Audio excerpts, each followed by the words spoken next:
സംസ്ഥാനത്ത് തപാൽ വകുപ്പിലെ പ്രവർത്തനങ്ങളുടെ നിസ്സഹകരണം പാലിക്കണമെന്ന ആഹ്വാനവുമായി ഇടത് വലത് സംയുക്ത യൂണിയൻ. വകുപ്പ് സംഘടിപ്പിക്കുന്ന മേളകളിൽ നിന്നും വിട്ടുനിൽക്കാൻ ആഹ്വാനം.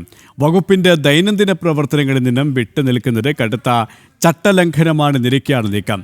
കേന്ദ്ര പദ്ധതികൾ ജനങ്ങളിലേക്ക് എത്താതിരിക്കാനുള്ള നീക്കത്തിന്റെ ഭാഗമായിട്ടാണ് ഇതെന്നാണ് വിമർശനം. സംയുക്ത യൂണിയനുകളുടെ സർക്കുലർ ജനം ടിവിക്ക് ജനം ബ്രേക്കിംഗ്. ഇക്കഴിഞ്ഞ 19-ാം തീയതിയാണ് വിചിത്രമായ സർക്കുലർ ഇറക്കിയത്.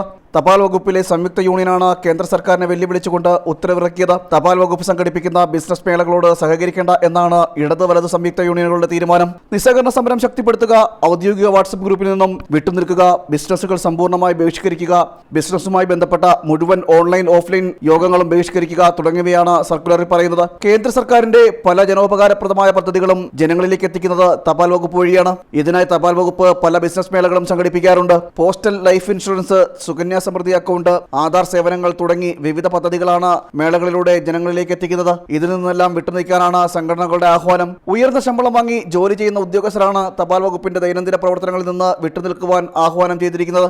ഇത് കടുത്ത അച്ചടക്ക ലംഘനം കൂടിയാണ്. പ്രത്യക്ഷത്തിൽ സമരം തപാൽ വകുപ്പ് വ്യാപകമായി അടച്ചുപൂട്ടിനെതിരെ എന്നാണ് പ്രചരണം. എന്നാൽ മോദി സർക്കാർ അധികാരത്തിൽ വന്നതിനു ശേഷം രാജ്യത്ത് 10 വർഷത്തിനുള്ളിൽ 10,105 പുതിയ പോസ്റ്റ് ഓഫീസുകൾ ആരംഭിച്ചു. ഇതാണ് വസ്തുത എന്നിരിക്കെയാണ് യൂണിയനുകളുടെ സമരത്തിലെ ദുരൂഹത. സംസ്ഥാനത്ത് തെരഞ്ഞെടുപ്പ് നടക്കാനിരിക്കെ കേന്ദ്ര സേവനങ്ങൾ ജനങ്ങളിലേക്ക് എത്തിക്കാതിരിക്കുവാനുള്ള ഉദ്യോഗസ്ഥരുടെ തന്ത്രപരമായ നീക്കമാണ് വിചിത്രമായ സർക്കുലർ ഇറക്കി നടപ്പാക്കുന്നത് എന്നാണ് ആക്ഷേപം.